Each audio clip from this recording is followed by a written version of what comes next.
Kita berriqaq masih bab ke-17. Hadis ke-6 berapa ke-7? Hadis ke-6 ya. Bab ke-17 ya, masih bab bagaimana kehidupan Nabi sallallahu alaihi wasallam dan para sahabat dan mereka yang anti keduniaan, itu judulnya ya. Hadis ke-6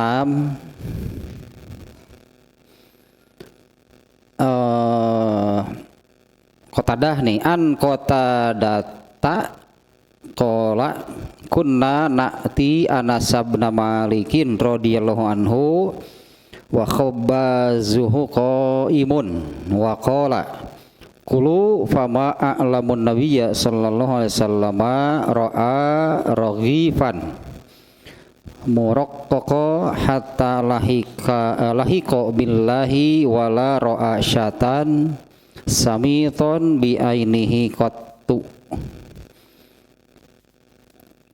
Hadisnya masih seperti yang sebelumnya, yang intinya menerangkan kesederhanaan ya, zuhudnya, zuhud kesederhanaan, bukan zuhud, waro, sederhana. Bagaimana waroknya Nabi Sallallahu Alaihi Wasallam.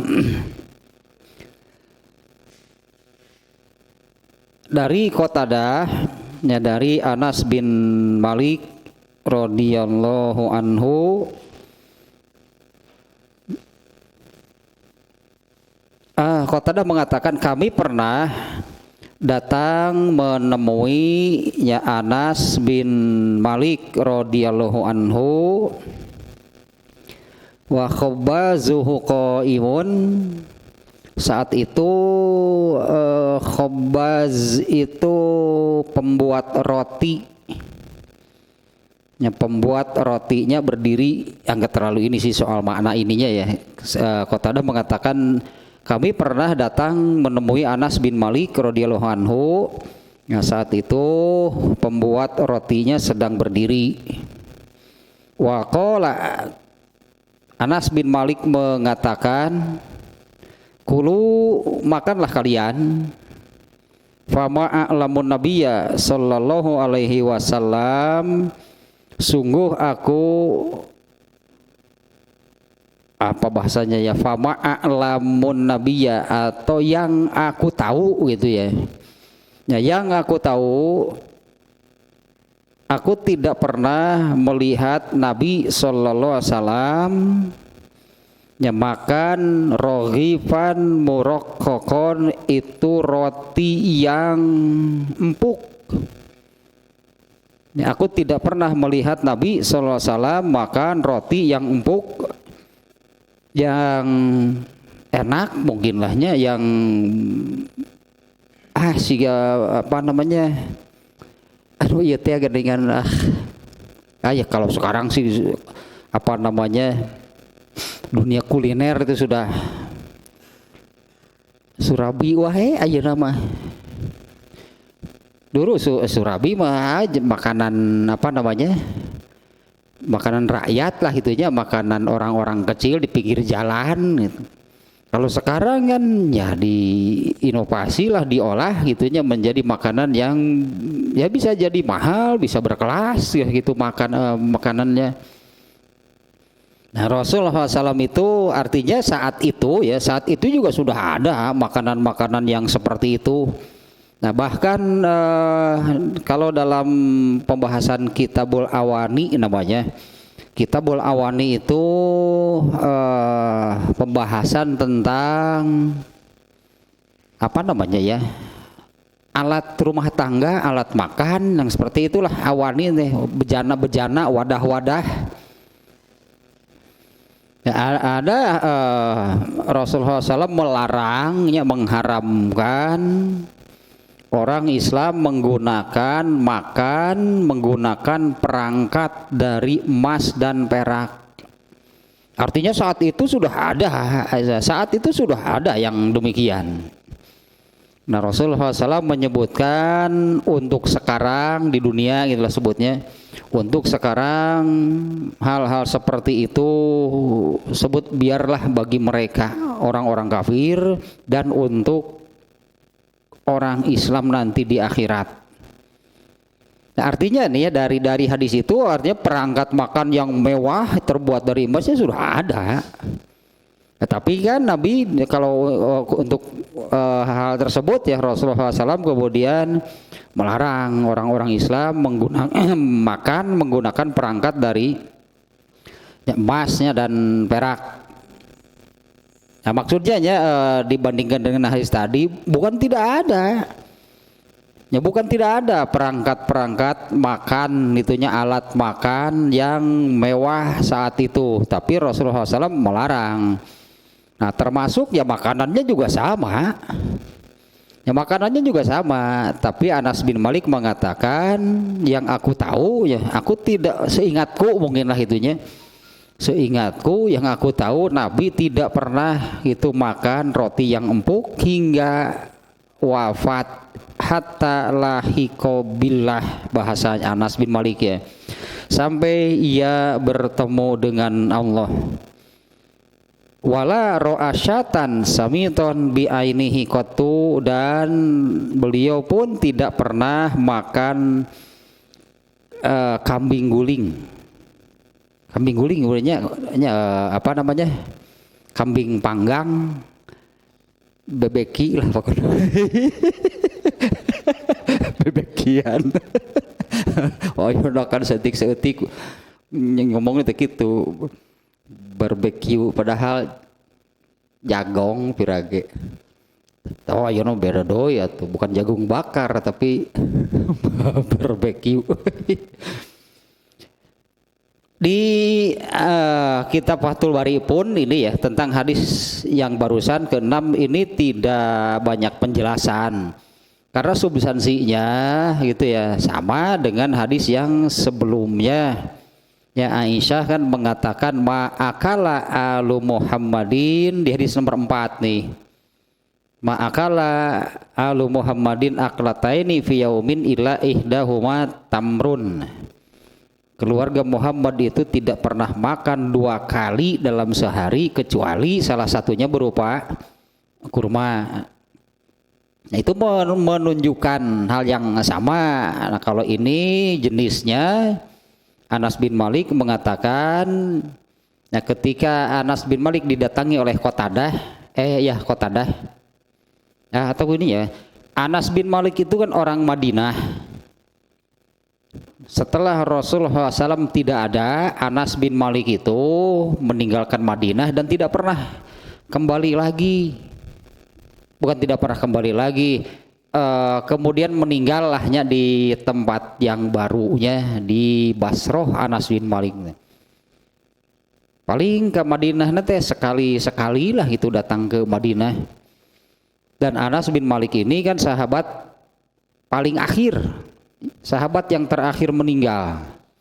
Nah, banyak tabi'innya generasi di bawah sahabat yang mendatangi Anas bin Malik untuk mencari hadis. Di antaranya ini ya kami mendatangi Anas bin Malik, ini kata Qatadah, saat itu pembuat rotinya berdiri. Anas bin Malik mengatakan, nah berarti ini Anas bin Malik yang menyuguhi tamu.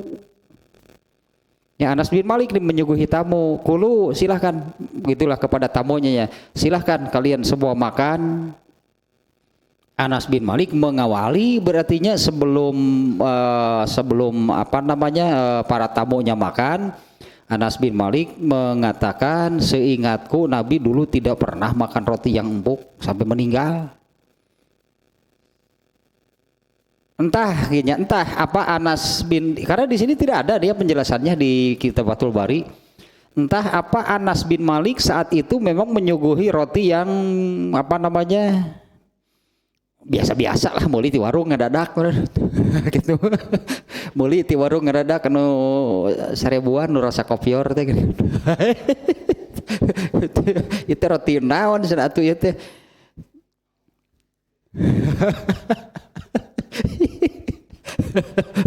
Roti si bunhau teh gitu.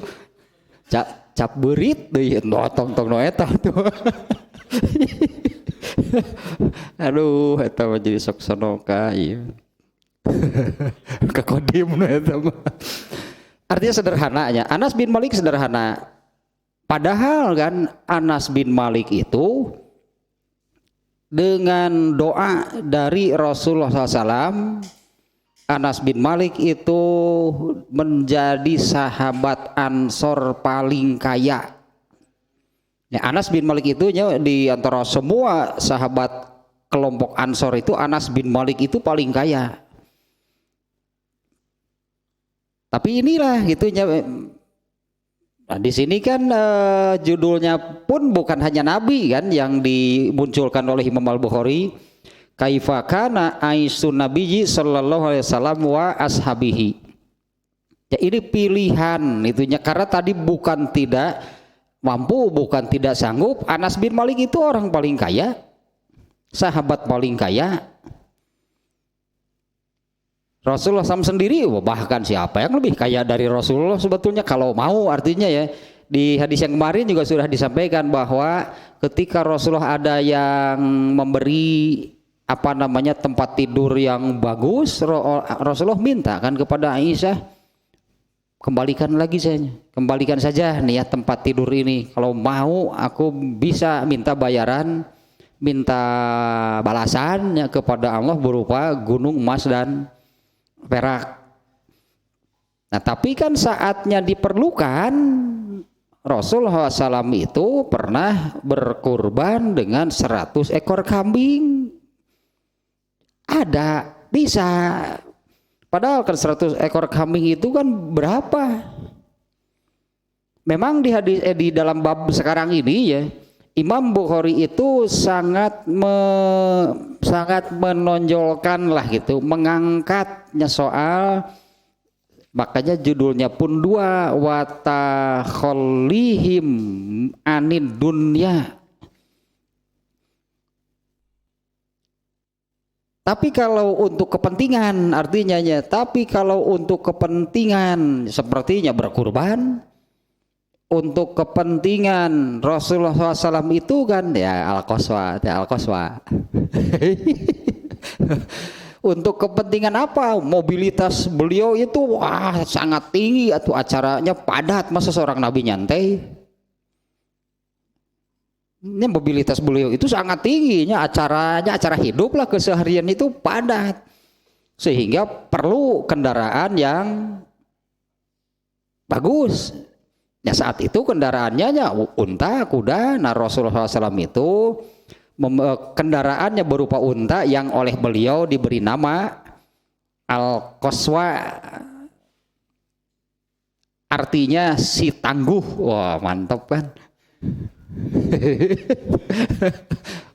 Dan benar itu di bapaknya dulu yang ternyata unta Rasulullah SAW ini tidak pernah bermasalah ketika dipakai gitunya untuk tujuan beliau, tidak pernah bermasalah. Ya pasti unta yang bagus, mahal pasti. Ya karena memang itu untuk, nah kalau untuk kepentingan seperti itu iya. Rasulullah juga mementingkan gitunya kalau untuk urusan seperti itu. Nah tapi kalau untuk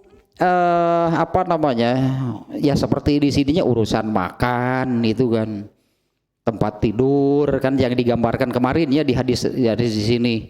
Nah hadis yang ini menyebutkan Anas bin Malik mengatakan demikian seperti tadi, sampai meninggal Rasulullah itu tidak pernah makan roti yang empuk.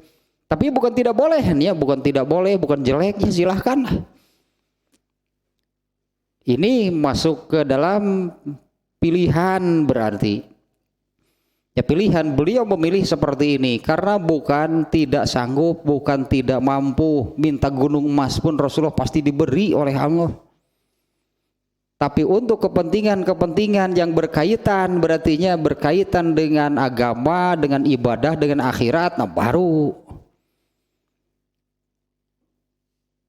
Waktu sholat id dan Rasulullah juga memang bukan beliau sihnya yang membeli, Umar bin Khattab yang membelikan.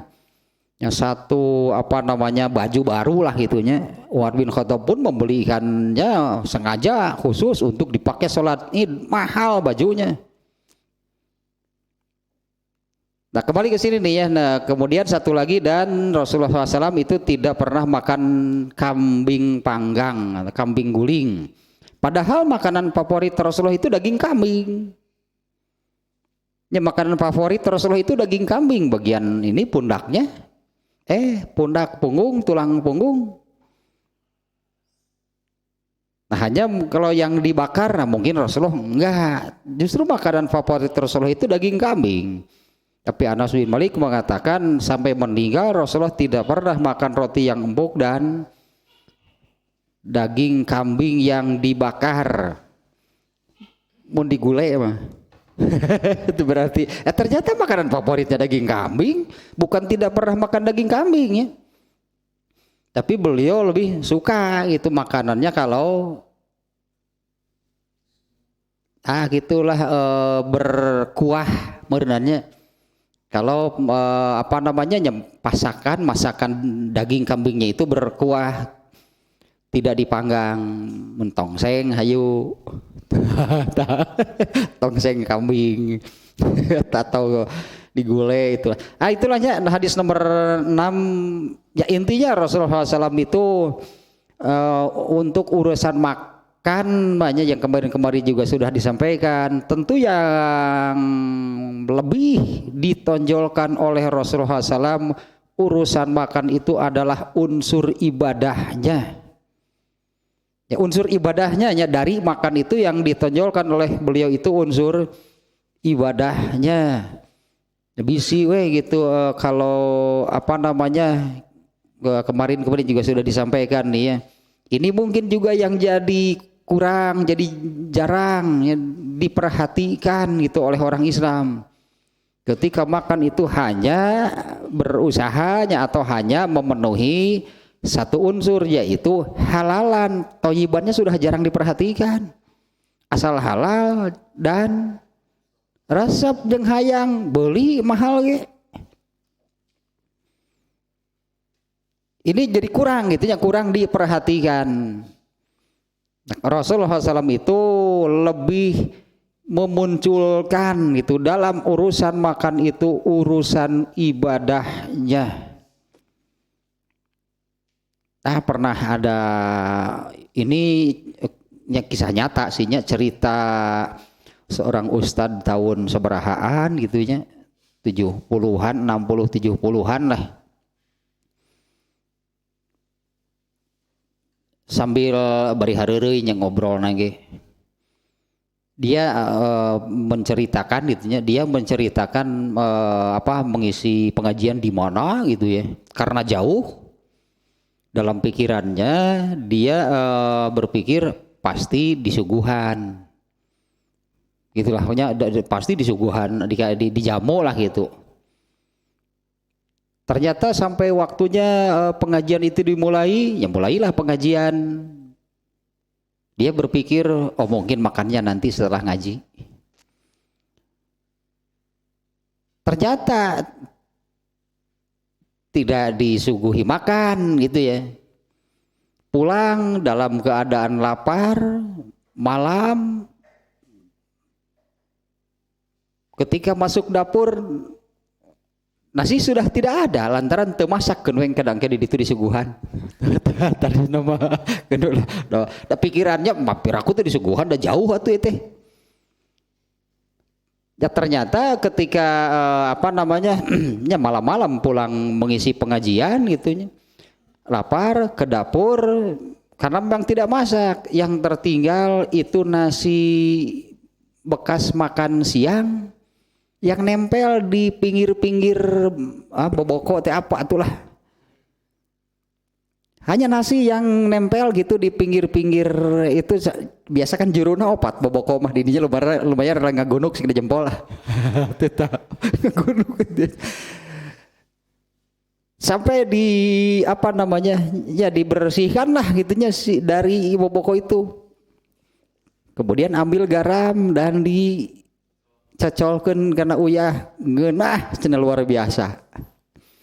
Yang menjadi nikmatnya itu karena alhamdulillah gening kabagian keneh rezekina. Aya keneh gening nu bisa didahar gitulah. Ya malam dalam keadaan dan lapar, tahun sekian mau cari makan kemana jam 11 malam. Ya tahun sekian 60 atau 70-an gitu keluar cari makan kemana.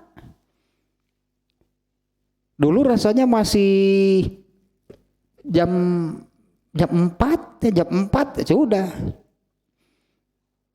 Jam 4 itu sudah beberes ngerampih ka imah baru dakus ke madrasah gitu dulu mah barunya anak-anak sudah masuk ke nyari makan pada isya nggak akan ada apalagi jam 11 eta nikmat teh Allah masih memberi rezeki itu masih ada yang bisa dimakan dengan ini landasannya karena ini harus makan karena kan sudah telat gitu kan apa namanya biasanya makan malam lah mungkin pada maghrib pada isya ini sudah telat kalau tidak makan celaka gitulah anggap kalau tidak makan bisa sakit ternyata Allah masih memberi rezeki untuk makan tah sangu nu aya dina juru boboko di situ malah munculnya dia menyebutnya disebut ngeunah luar biasa eta dahar teh. Nah tapi kan bukan apa iya enak itu sangu nasi yang hanya tinggal sedikit nempel di pinggir-pinggir boboko jeung setengah garing beureunya teh. Kemudian yang ada pun hanya garam. Tatanya memunculkan unsur ibadahnya di situ muncul alhamdulillah Allah masih memberi saya rezeki untuk dimakan. Nah kalau itu yang menjadi nikmatnya itu ya karena itu unsur ibadahnya yang lebih ditonjolkan. Coba kalau unsur yang lainnya, boro-boro jeung uyah. Ya boro-boro jeung uyah gitu dengan padahal manggeus aya ngan hanya tidak berselera bisa jadi wah ini bener dahareun teh. Padahal beberapa misalnya ada di situ kan lauk pauknya. Nah kalau memunculkan unsur hal seperti itu, bener sih mau ngeunah dahareun teh ini ke rumah makan. Berarti kan unsur itu lebih ditonjolkan. Nah saya kira Rasulullah SAW itunya memilih soal apa yang dimakannya. Karena dengan contoh barusan lah ada jeung uyah ge hari bener mah muncul di situ unsur ibadahnya pasti nikmat. Nah, itulah hadis yang ke-6 yang menunjukkan bagaimana kesederhanaan Rasulullah SAW dalam hal makanannya di dalam hadis nomor 6 ini. Nah, Anas bin Malik mengatakan demikian. Rasulullah SAW seingatku Rasulullah SAW tidak pernah makan roti yang empuk dan daging kambing bakar. Kemudian hadis berikutnya, ini apa lagi? Di urang geus dipeseaeun sieuna situasi gitu ya.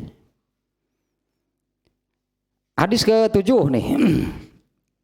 Anna Aisyah radhiyallahu anha qalat kana ya'ti alaina syahru ma nuqidu fihi naron innama huwa tamru wal ma'u illa annu'ta billuhaim.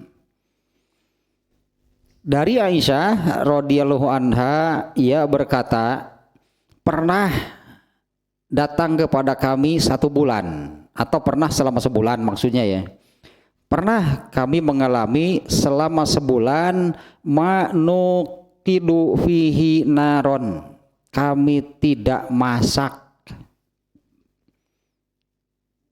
Rasulullah pernah, rumah Rasulullah SAW pernah tidak masak selama sebulan atau masak nage di urang. Aduh. Di orang mau kopi ngamuk atuh sakitu eueuh kopi lain eueuh sangu eueuh kopi wae gitu ngamuk istrinya sudah masak, karena kurang garam saja marah.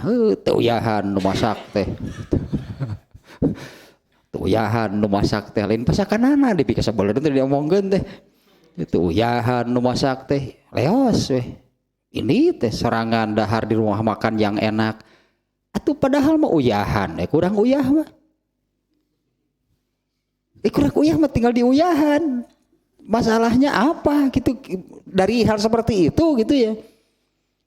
Kurang uyah apa itu uyah loba. Uyahan masak tepan ku pamajikanana hayang sakumaha sia tah. Diasupkeun saganu tah kana sayur. Bisi.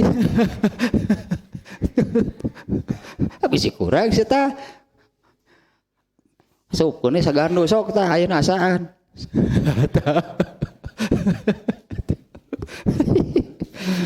Coba kayaknya itu kan, coba kalau lebih memunculkan gitunya dari hal makan ini urusan ibadahnya. Selalu lah gitu, selalunya pantas gitunya kalau doa setelah makan itu kan alhamdulillah, itu kan menyampaikan pujian kepada Allah. Alhamdulillahillazi at'amana wa saqona. Itu kan doa setelah makan itu ya. Segala puji bagi Allah yang telah memberi kami makan dan minum. Tambahan ku Allah teh wa ja'alana minal, dibarengkeun pan eta teh jadi oleh Allah digabungkan dengan hal itunya, segala puji bagi Allah yang telah ya satu memberi makan dan minum, dua yang telah menjadikan saya ini seorang muslim. Nah, mau memuji kepada Allah bagaimana kalau sikapnya seperti tadi? Makanan kurang apa? Beragam. Hanya kurang garam misalnya. Tuyahan nu masak teh. Ini sorangan tungtung nama gitu ke rumah makan. Apa gitu? Iya dari doa ini ya, dari doa setelah makan itulahnya dengan doa yang seperti tadi. Apa pantas kalau seorang muslim itu bersikap demikian urusan makan? Seharusnya kan dengan bisa makannya saja itu kan memuji kepada Allah yang telah memberi kami makan dan minum. Di sisi ganubia gitu ada pemajikan lagi.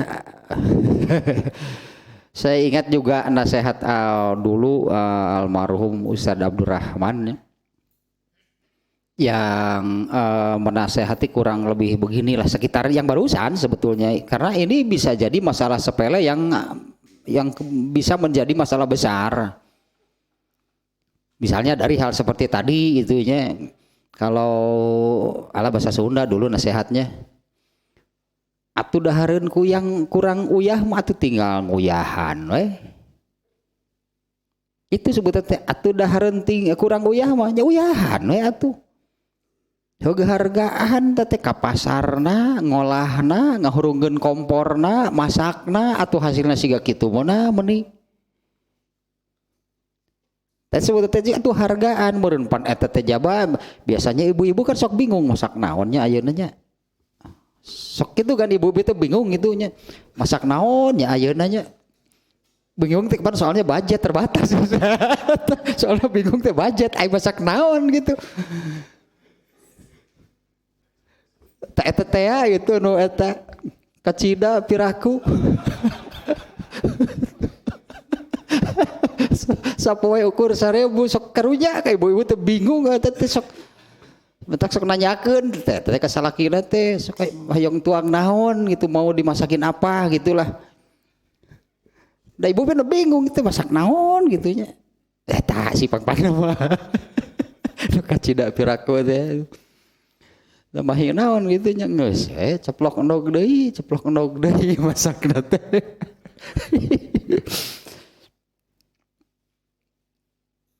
Nah yang berikutnya nih hadis nomor 7 nih ya, barusan nih. Aisyah mengatakan pernah itunya kana ya'ti alaina syahru, pernah kami ini selama 1 bulan manukidu fihi naron, bahasanya itu tidak pernah menyalakan kompor. Pernah sebulan dah kompor kami tidak pernah menyala. Innama huwa tamru wal ma'u, yang kami makan selama sebulan itu hanyalah kurma dan air. Kemarinnya juga sudah dibahasnya kalau kurma itu ya itu makanan sangat memasyarakat, mudah didapat gitulah. Untuk orang Arab kurmanya innama huwa tamru wal ma'u, hanya kurma dan air yang kami makan. Illa an-nu'ta bil luhaim, nah kecuali kalau ada yang memberi, kecuali kalau ada yang mengirim. Luhaim ini bahasanya, luhaim itu sedikit, ini isimnya isim musogor namanya ya, kecuali kalau ada yang ngasih sedikit daging ya barulah itunya. Tapi selama sebulan itu Aisyah tidak masak. Padahal kan ada di bab apa ya yang menerangkan bagaimana kehidupan, ada yang bertanya kepada Aisyah bagaimana Rasulullah itu kalau sedang di rumah gitu, apa sih yang dilakukan? Karena Aisyah menjawab, kadang-kadang Nabi itu kan menjahit bajunya yang robek sendiri, membetulkan alas kakinya yang rusak sendiri, kadang-kadang membantu membelah kayu bakar untuk istrinya masak. Ternyata ini pernah sebulan nggak masak, kecuali hanya makan ya selama sebulan itu. Karena tidak masak ya berarti kurma jeung ari ayeuna mah ketang berbulan-bulan tara masakna ge da ibu-ibu teh tinggal kieu gosen ibu-ibu teh sugan teh eueuh duit lain males. Ayeuna mah ibu-ibu teh tinggal dah nggak salah sih, karena memang dunianya lah gitunya, memang dunianya, situasi dunianya sudah seperti itu. Bisa jadi berpikir lebih praktis misalnya ya. Lebih praktis lah dengan cara seperti itu, waktunya bisa digunakan untuk yang lainnya boleh, itu teknis seperti itu, urusan teknis sebetulnya. Tapi kalau Aisyah ini kan memang tidak ada, benar-benar tidak ada apa-apa untuk dimasak, sampai kompor gitu tidak pernah menyala selama 1 bulan. Kecuali kalau ada yang mengirim sedikit tadi teh menurutnya daging lah baru lah. Tapi begininya untuk Rasulullah SAW nih ya, dan para ahli warisnya. Jadi untuk Rasulullah SAW dan para ahli warisnya, kalau kita memunculkan pikiran kalau kita memunculkan pikiran begini, ini Rasulullah ini bagaimana gitunya sampai istrinya tidak masak. Kalau soal ini Aisyah yang menceritakannya ya, Aisyah apa marah gitu Rasulullah teh, seolah-olah begini, seolah-olah teh usaha bau nengan duit kudu beli beas. Nah, Aisyah kan gak ngomong seperti itu. Ini misalnya kepada Nabi gitu, Aisyah bicara seperti itu, masa ini tiap bulan korma cai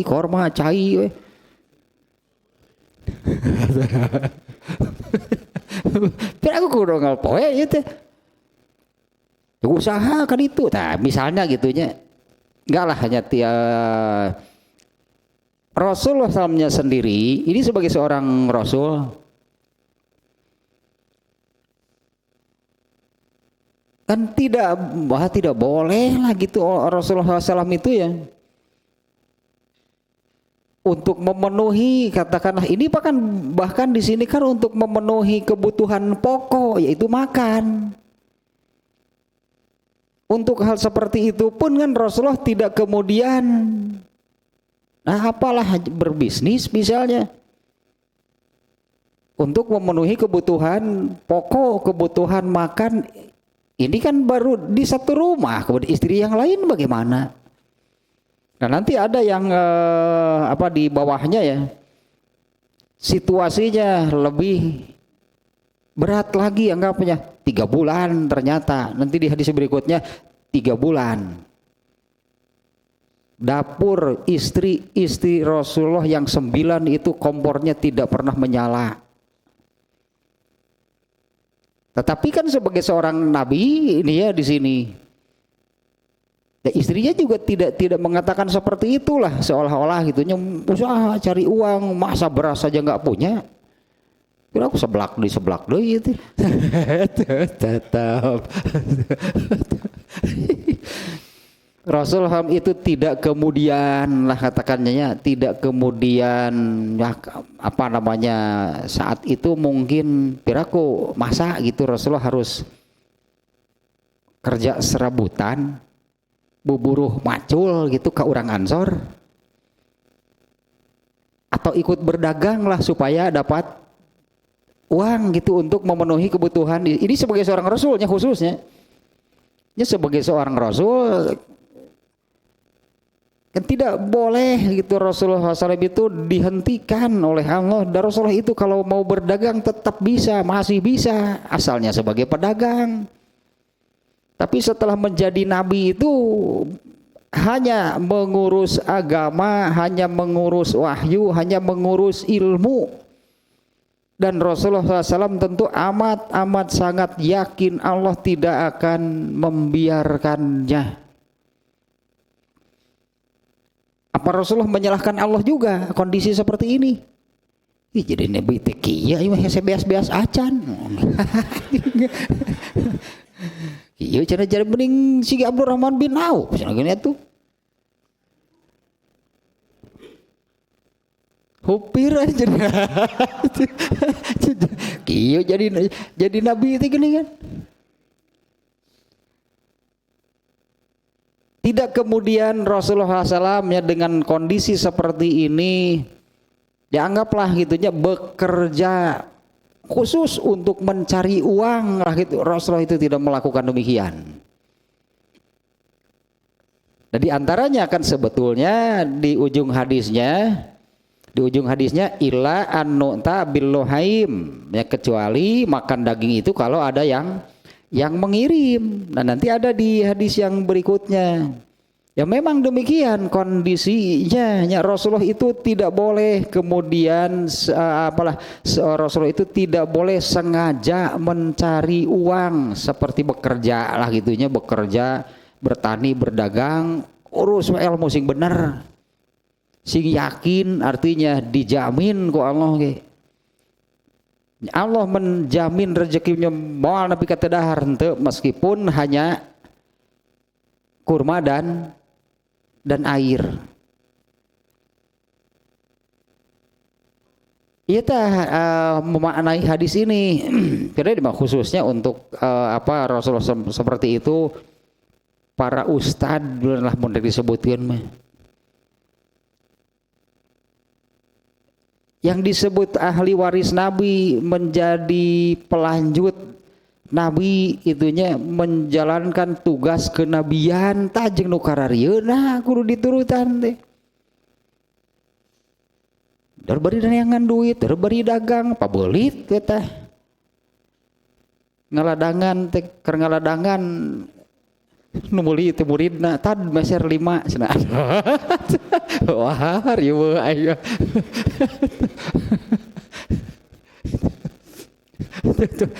Keur ngaladangan anu meuli pan muridna atawa jamaahna.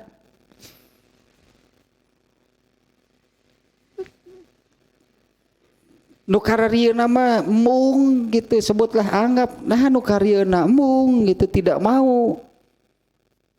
Kalau ingin menjadi pewaris Nabi, anggaplah tajeng nu karieuna bakal kealaman.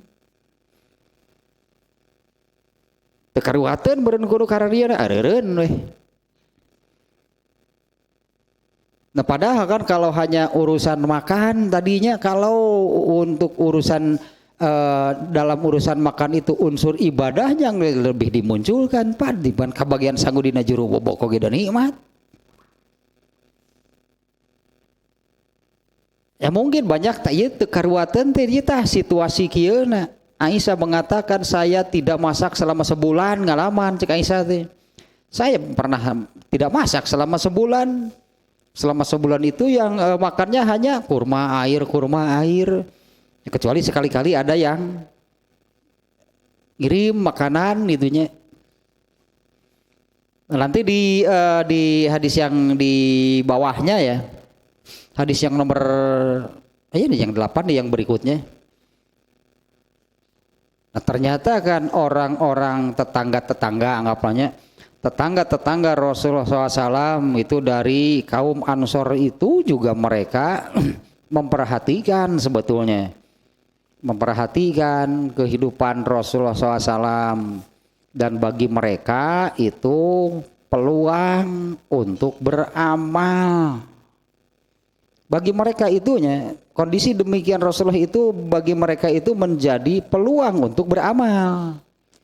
Meskipun kata Aisyah tadinya memang tidak tiap hari ada yang ngirim makanan ke rumah Rasulullah SAW. Hanya beliaunya sendiri dengan Aisyah kalau tidak ada kurma saja dengan air itu sudah cukup bagi mereka. Tidak pernah mengeluh lah gitunya. Kamu tadi mengeluh, wah terlalu jauhnya dari doa nih ya. Terlalu jauh berarti dari doa setelah makan yang bersyukur gitunya, memuji Allah karena telah dijadikan sebagai seorang muslim gitu kan, wajah alana minal muslimin. Nah, hal yang tadi itu sangat tidak pantas berarti untuk seorang muslim. Padahal lauk pauknya sudah ada, sudah lebih dari satu macam. Anger ya, nu bener. Aing geus kudu nu kumaha itu. Ya mestinya kan itu kan yang disyukurinya, alhamdulillah. Ini isi doanya kan. Segala puji bagi Allah yang telah memberi kami makan. Tak kurang naon dina meja itu. Ya, dengan doa yang seperti itunya seorang muslim artinya bersyukurlah gitu karena Allah sudah memberi makan untuk saat itu apapun itulah keadaannya. Bukan tidak boleh punya selera tadinya, bukan tidak boleh punya selera. Bukan tidak boleh punya makanan favorit, bisi sekali-kali kerhayang nya sok silahkan. Ngadap uni misalnya pek atau sekali-kali ada aku kudu ngalapoe makan di rumah makan gitu kan. Ya apa masa harus tiap hari makannya itu harus di rumah makan. Tetrek iraha tanya jadi kapan gitu mau merasakan apa namanya ya kenikmatan tadilahnya diberi rezeki oleh Allah meskipun rezeki saat itu misalnya makanannya hanya kepala kakap dan rendang. Satu hari etama. Begini aduh nanaon daya eta we. Ya eta jeung eta we goreng bawang ya wunggul da kumaha tuh perlukan gepuk. Dibalik. Anger ini di dahar eta. Nah yang berikutnya kita selesaikanlahnya bab ini sekarang nih. Nah hadis yang berikutnya. Ini situasinya tadi di nomor 7-nya bahkan itu Aisyah pernah tidak masak karena tidak ada apa-apa. Padahal Rasul biasanya Aisyah masak kan hadis yang tadi menyebutkan Rasulullah itu suka membantu istrinya membelah kayu bakar untuk istrinya masak. Tetapi Aisyah pernah mengatakan sebulan penuh tidak pernah menyala itu tungkunya atau kompornya karena tidak ada sesuatu untuk dimasak.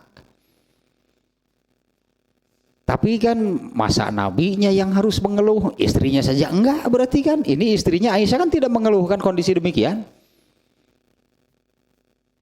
Selama sebulan makanya kurma gitu tambah air kurma tambah air berjalan. Aisyah enggak protes kepada Nabi. Ya masa-masa nabinya yang harus mengeluh kepada Allah. Tak itu lebih kakaduhung jadi nabi.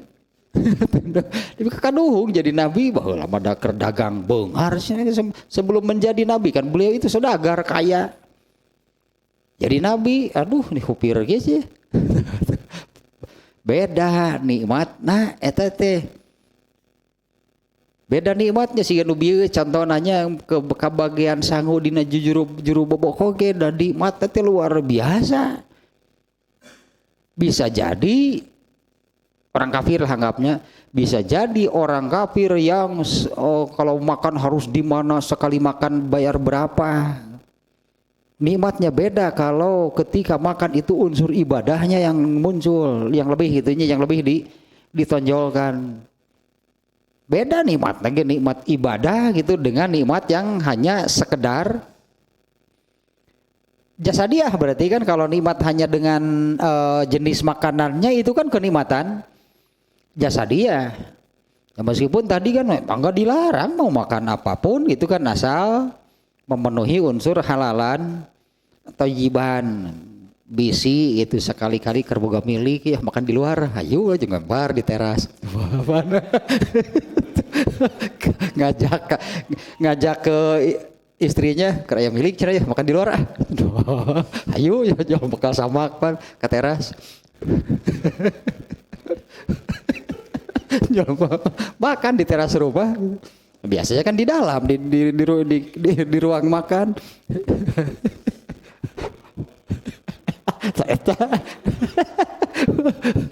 Keraya milik ayo ke rumah makan. Oh ditinggali, wih malah hal kieu dahareun di kota mah. Nah, kan numpang murahna nasi putih. Numpang murahna teh. Wah, iya lah dahareun pada gitu-gitu keneh. Bos nasi putih satu kudu dek kejo nama Mekah.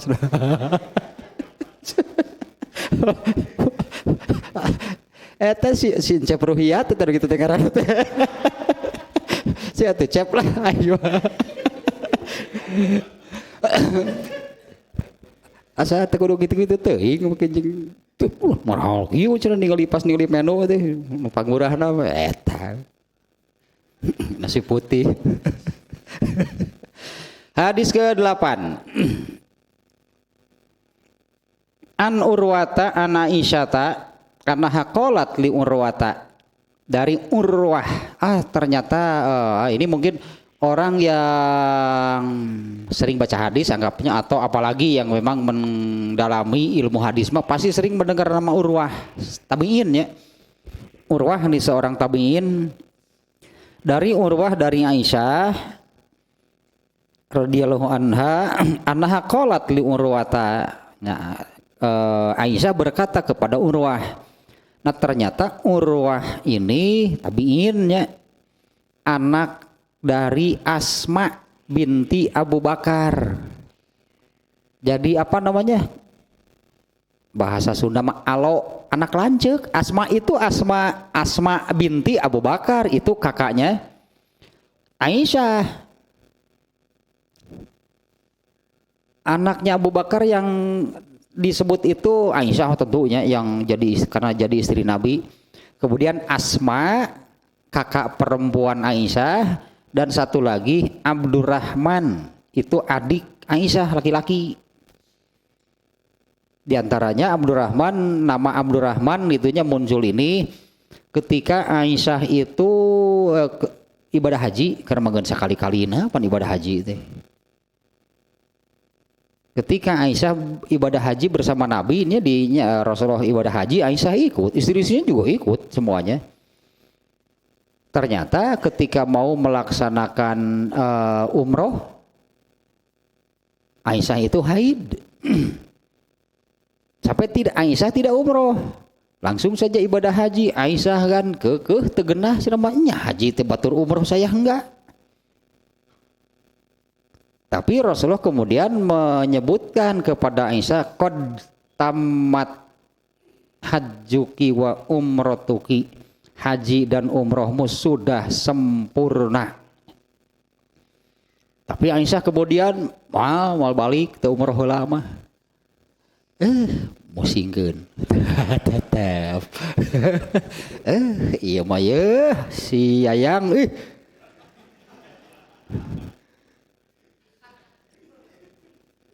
Akhirnya Rasulullah memerintahkan kepada Abdurrahman, antar serta hayang umroh sok ditungguan. Kekeh Aisyah kemudian melaksanakan umroh sendirian karena anggaplah gitu, saya nggak mau pulang itu kalau saya tidak umroh dulu karena tetap merasa kurang, masa haji saya cuma haji itu umrohnya tidak ada.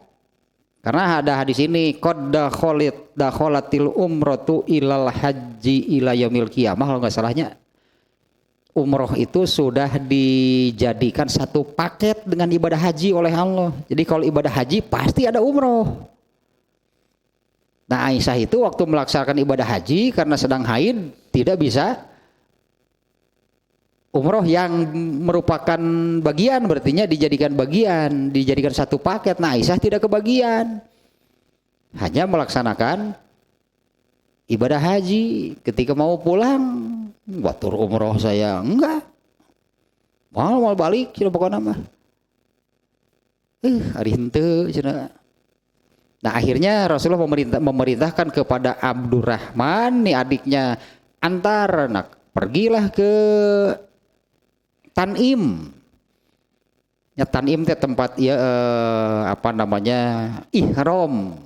Nah ihram dari sana kemudian melaksanakan umroh sendirian. Abdurrahman ini hanya mengantar saja, mengantar, membarengi, mengawal lah gitunya. Aisyah melaksanakan umroh selesai, nah baru mau pulang. Kata anak-anaknya Abu Bakar ya radhiyallahu anhu itu, yang Aisyah tentu yang paling terkenal Asma dan Abdurrahman. Nah ini Urwah, ini seorang, kalau dalam ilmu hadis nama Urwah sangat sering muncul sebagai seorang rawinya. Ternyata dia itu anak Asma binti Abu Bakar, di keponakannya Aisyah gitu ya. Nah Aisyah berkata kepada Urwah, ibna ukhti lo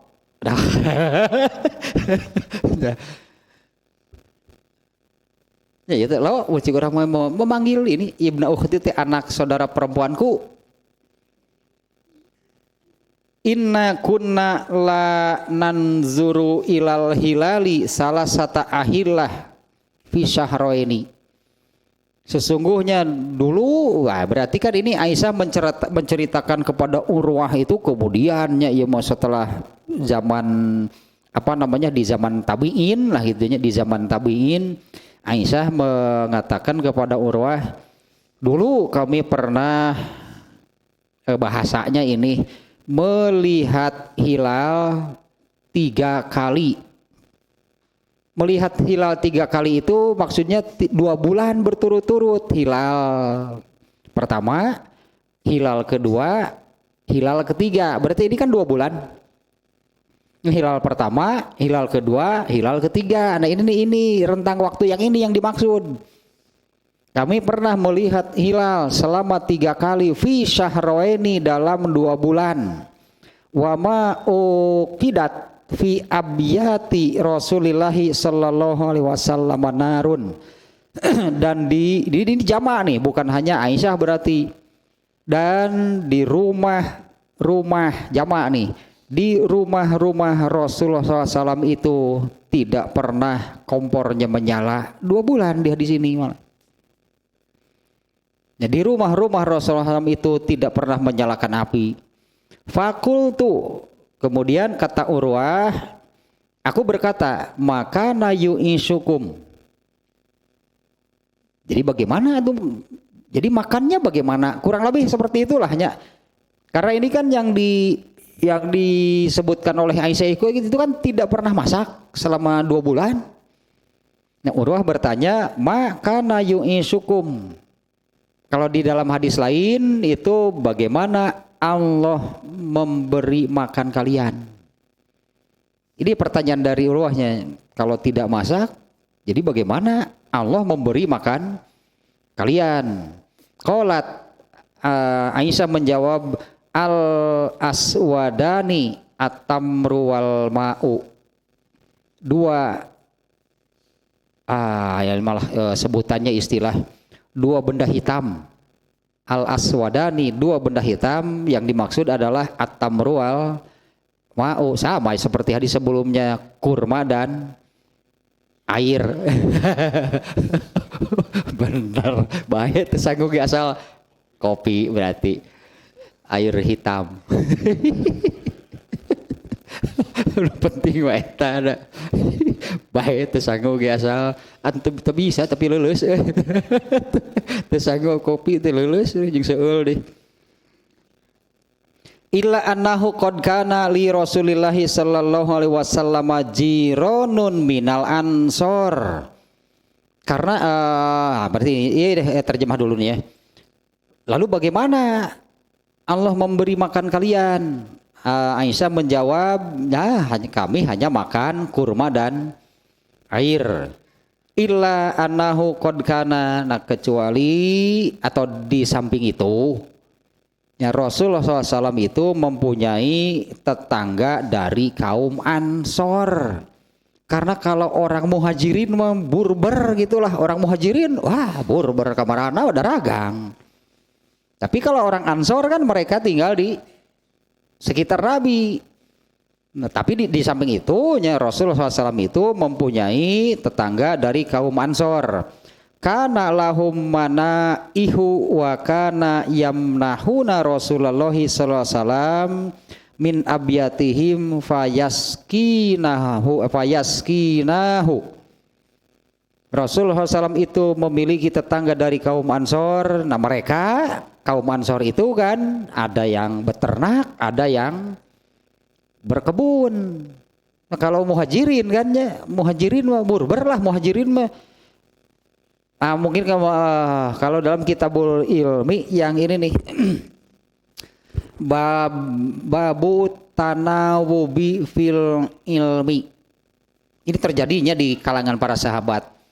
At-tanawub fil ilmi itu bergantian datang kepada Rasulullah SAW untuk mendapatkan ilmu. Nah ini yang terjadi di antara sesama kaum muhajirin. Bahkan Umar bin Khattab sendiri suka dengan tetangganya lah. Dengan tetangganya jadwal dagangnya diatur oleh mereka. Saya yang pergi berdagang, kamu di sini berarti belajar kepada Nabi. Nanti disampaikan ilmunya. Kalau orang tetangganya ini yang berdagang, Umar bin Khattab yang jadi dijadwal gitu ya supaya tetap bisa mendapatkan ilmu dari Rasulullah SAW. Nah kalau Ansor milik, sebutlah milik mereka itu karena hidupnya bertetangga dengan Nabi. Ya mereka paling kan ke kebun pulang merenan atau ke kebun, ke ladang ngurus ternak, tapi kan selalu tiap hari ada waktu itu ada di dekat Nabi. Kalau Umar bin Khattab sekali berdagang kemana? Oh, entah kapan pulangnya.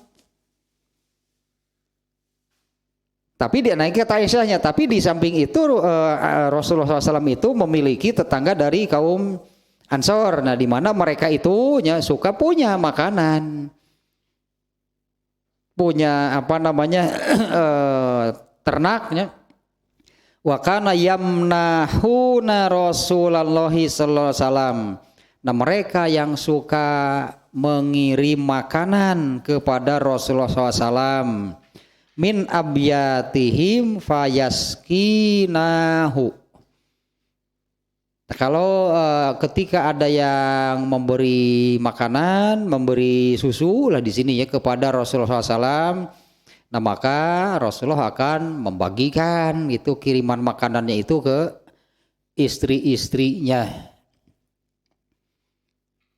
Tapi ini nih ya yang ini nih yang harus jadi pelajaran bagi para sahabat itu karena biar bagaimanapun Allah lah yang mengkondisikan demikian. Istrinya tidak menuntut, tentu istrinya juga paham kan. Istrinya juga paham, memang Rasulullah harus berdagang lagi. Makanya istrinya kan tidak menuntut sehingga tadi lah usaha tuh kalau itu oh beas-beas acan balik tuh mau beas tulak mau dibuka sia tulak pokoknya mah balik tuh bebenangan tuh hasil pokoknya mah di luar sia sare. Nah ini tidak menuntutnya. Nah ini kata Aisyah kan Rasulullah SAW itu memiliki tetangga dari kaum Ansor. Kalau dari kaum Ansor banyak kurma apa aya wae karena orang kurma itu orang kaum Ansor itu mereka kan petani kurma. Nah selain bertani juga mereka itu punya kambing. Kejadian ieu teh ternyata ianya kejadian ini Umar bin Khattab yang datang ke masjid sendirian kemudian tiduran di masjid. Datang Abu Bakar ke masjid melihat Umar bin Khattab tiduran di dalam masjid. Dia bertanya, sedang apa di sini? Itu farlahon sana. Cadu hardaman ya ti isuk-isuk.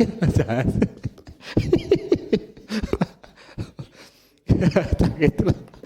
Kalau itulah ternyata sama. Akhirnya Abu Bakar pun berbaring di situ. Kemudian datang Rasulullah SAW, ini kalian berdua tiduran di sini sedang apa? Ya itu karena lapar tidak ada makanan. Sama. Ayo, kemudian Rasulullah mengajak pergi keduanya, pergilah mereka bertiga menemui sahabat Ansor disebutkan. Menuju rumah salah seorang Ansor. Ketika rumah itu didatangi oleh Rasulullah SAW, mereka bergembiranya luar biasa. Lalu si tuan rumah itu membawakan kurma, membawakan buah-buahan lah dari ladangnya dan sengaja menyembelih seekor kambing untuk menjamu Rasulullah, Abu Bakar dan Umar. Nah itulah hanya itunya Rasulullah itu memiliki tetangga dari kaum Ansor. Nah mereka diantaranya dalam kejadian yang tadi justru mereka kan bergembira karena bisa menjamu, menyuguhi Nabi. Anggaplah itu oleh Allah dititipkan gitulahnya rezekinya itu bukan Nabi yang berusaha mencari berartinya. Bukan Nabi yang mencari uang di luar gitulah acara kenabiannya itu jangan seorang Nabi. Ya seorang Nabi lah itunya. Kalau pikiran saya itu hadis yang al ulama warasatul anbiya. Para ulama itu ahli waris Nabi, pewaris Nabi, tawaristan jeung nu karadieuna. Kenapa terpercaya ke Allah? Sabulan dah kalau mau lihat 2 bulan, kita bukan sebulan, 2 bulan dah terbuka beas Nabi mah. Apa istrinya protes? Apa nabinya sendiri gitu yang protes kepada Allah? Bisi we siga nu tadi asa ngeunah keneh baheula keur dagang mah loba duit teh. Enggak bener lele deui gitu. Guys, untuk kriya atau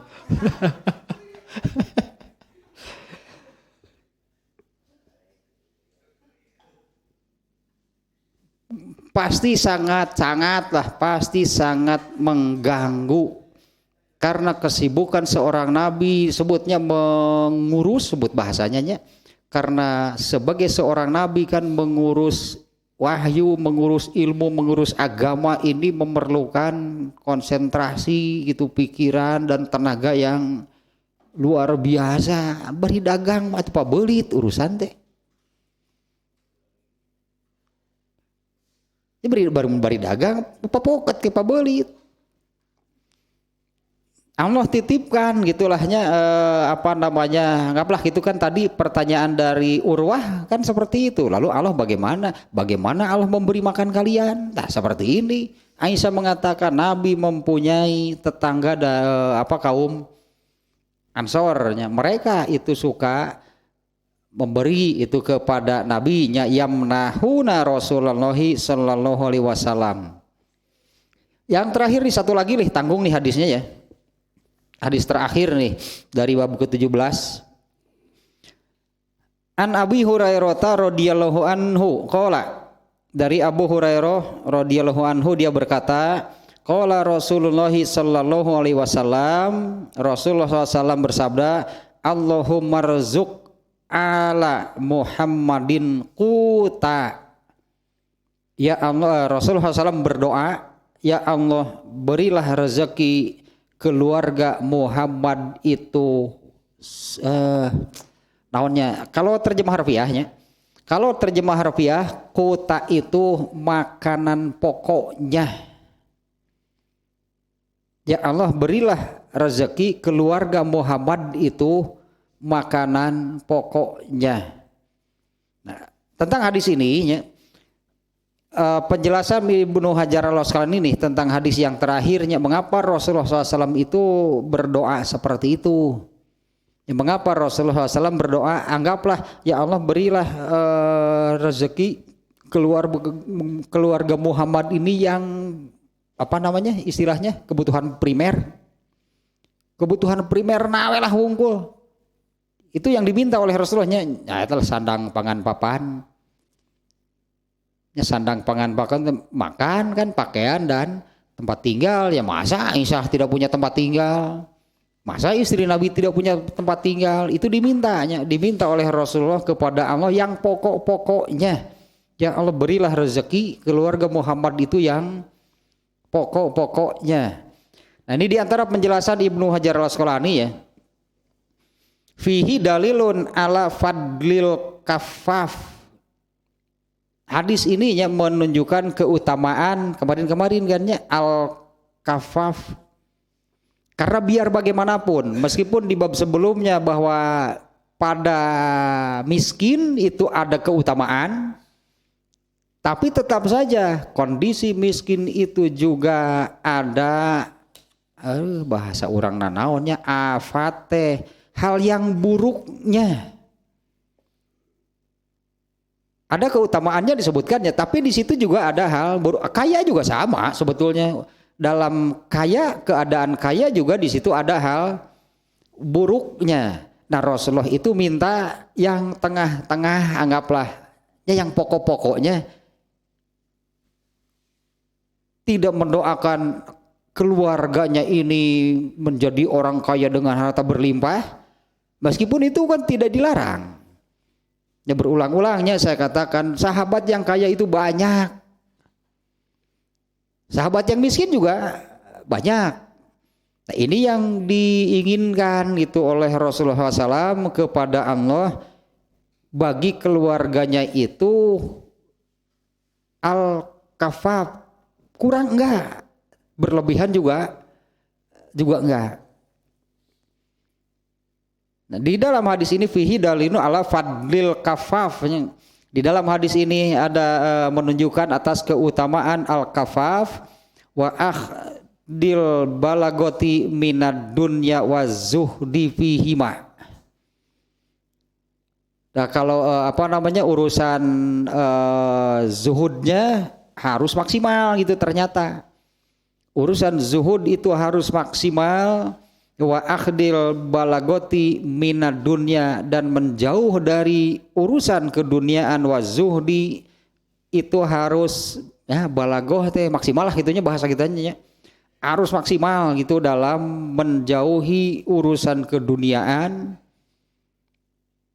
dan dalamnya zuhud kurang lebih sama lahnya. Dan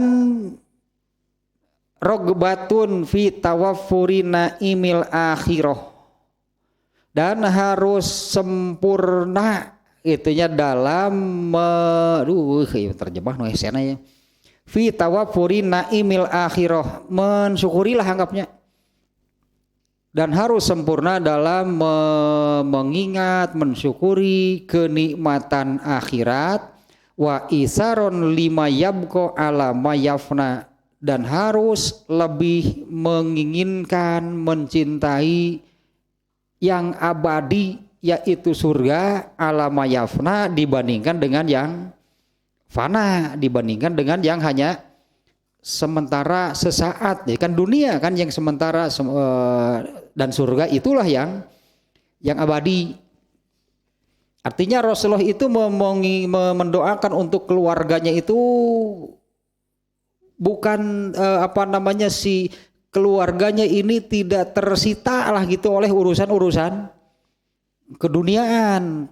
Doa ini gitunya mengisyaratkan lah, doa ini mengisyaratkan itu agar keluarganya itu benar-benar sempurna itu dalam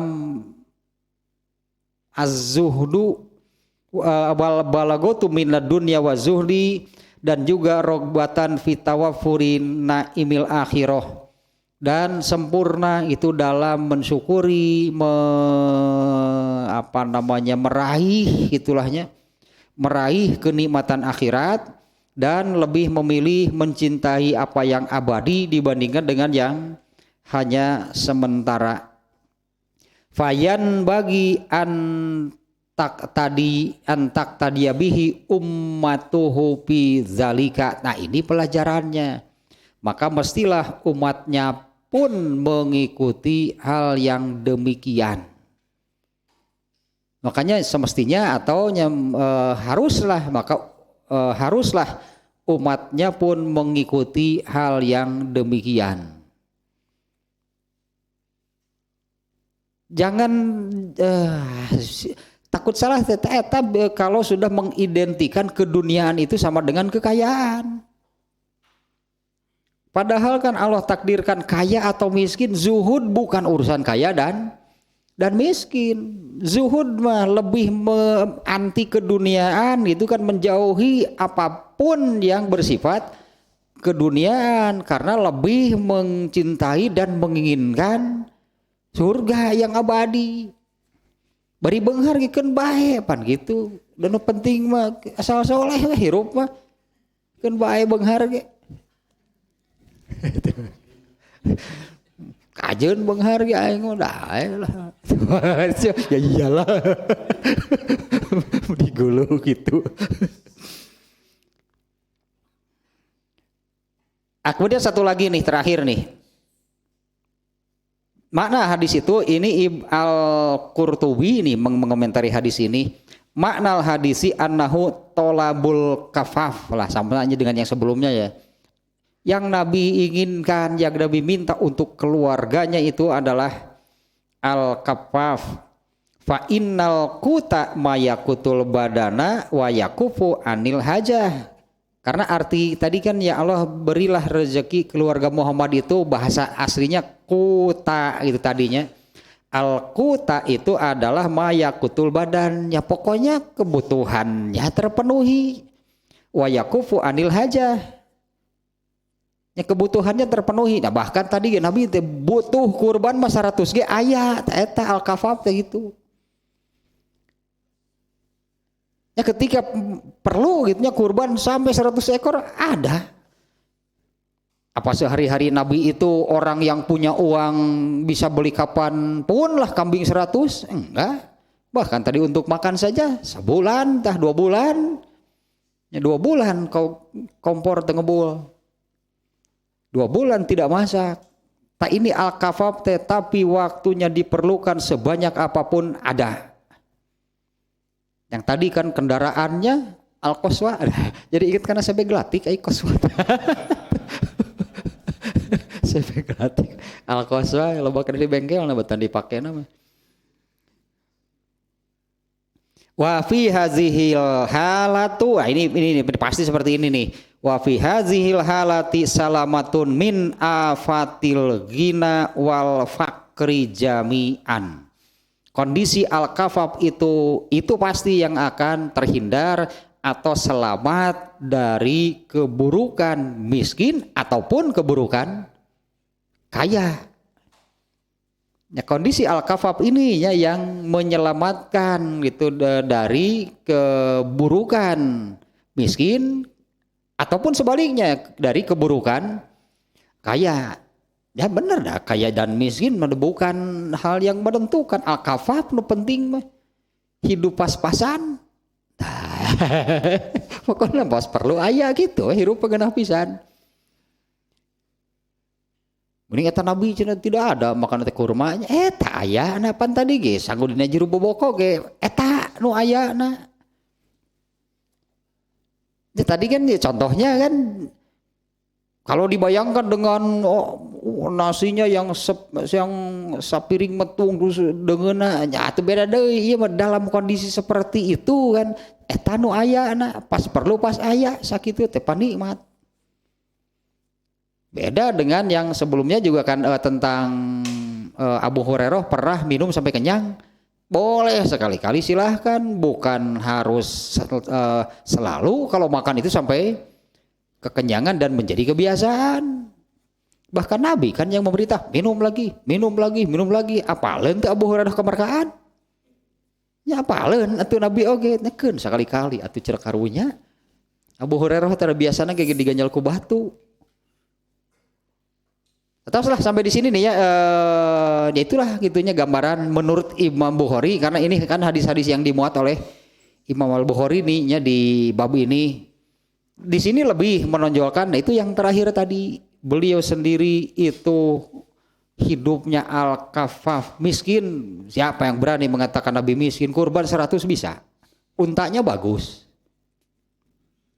Tapi kan beliau juga bukan sebagai orang yang banyak harta seperti lah Abdurrahman bin Auf, Utsman bin Affan, enggak seperti itu. Al-kafaf pas butuh pas aya tanu eta nu nikmat. Dah selesai nih ya bab ke-17. Wah, nanti ini bab berikutnya bab 18 nih hadisnya ada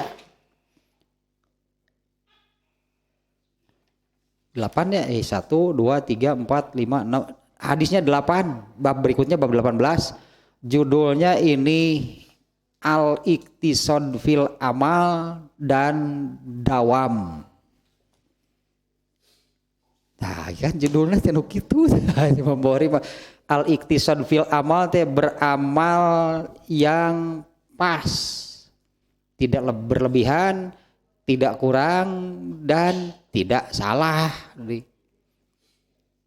Tidak salah di dalam beramal dan dituntut untuk dawam itu nantinya. Itulah eta mah kisi-kisi atau bocoran untuk Jumat depan. Bab ke-18 al-qasdu wad dawam itulah. Al-qasdu teh al-iqtisad.